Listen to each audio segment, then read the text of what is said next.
السلام علیکم ورحمۃ اللہ وبرکاتہ۔ آج کا ٹاپک ہے سورہ فاتحہ کی فضیلت۔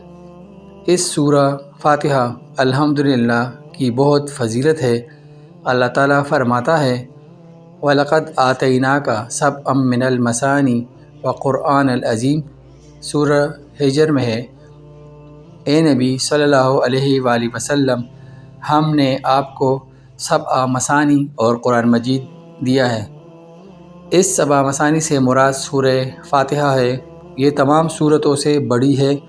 حدیث میں فرمایا کہ چاروں آسمانی کتابوں تورات، انجیل، زبور، قرآن میں اس سورت جیسی کوئی سورت نہیں نازل ہوئی، اور حدیث میں فرمایا کہ بغیر سورہ فاتحہ کے نماز ہی نہیں ہوتی، اور فرمایا قرآن مجید سے سب سورتوں میں بہتر سورت الحمدللہ رب العالمین ہے۔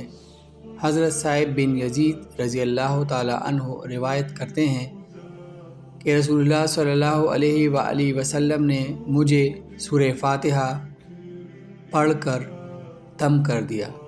رسول اللہ صلی اللہ علیہ وآلہ وسلم نے اس سورت کو رقیہ یعنی منتر فرمایا۔ ایک صحابی نے سام کے کاٹے ہوئے کو دم کیا، اللہ تعالیٰ کے حکم سے وہ اچھا ہو گیا۔ رسول اللہ صلی اللہ علیہ وآلہ وسلم نے فرمایا سورہ فاتحہ ہر بیماری کے لیے شفا ہے۔ ایک روایت میں ہے قرآن میں سب دواؤں سے بہتر دوا ہے۔ رسول اللہ صلی اللہ علیہ وآلہ وسلم نے فرمایا جب تم نے سورہ فاتحہ اور قل هو اللہ احد پڑھ لیا تو سوائے موت کے ہر آفت سے مامون ہو گئے۔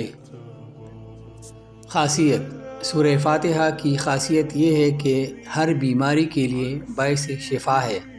وبا طاعون زدہ پر بسم اللہ اور الحمدللہ دو بار پڑھ کر دم کرنے سے اللہ تعالیٰ کے حکم سے بہت جلد شفا ہوگی۔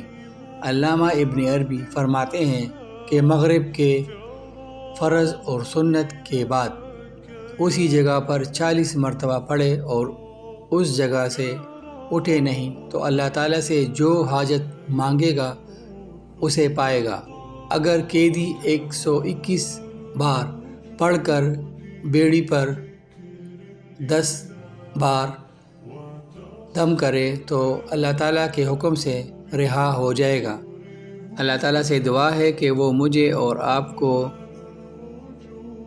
سورہ فاتحہ کی فضیلت اور خاصیت سے فائدہ اٹھانے کی توفیق عطا فرمائے۔ آمین ثم آمین۔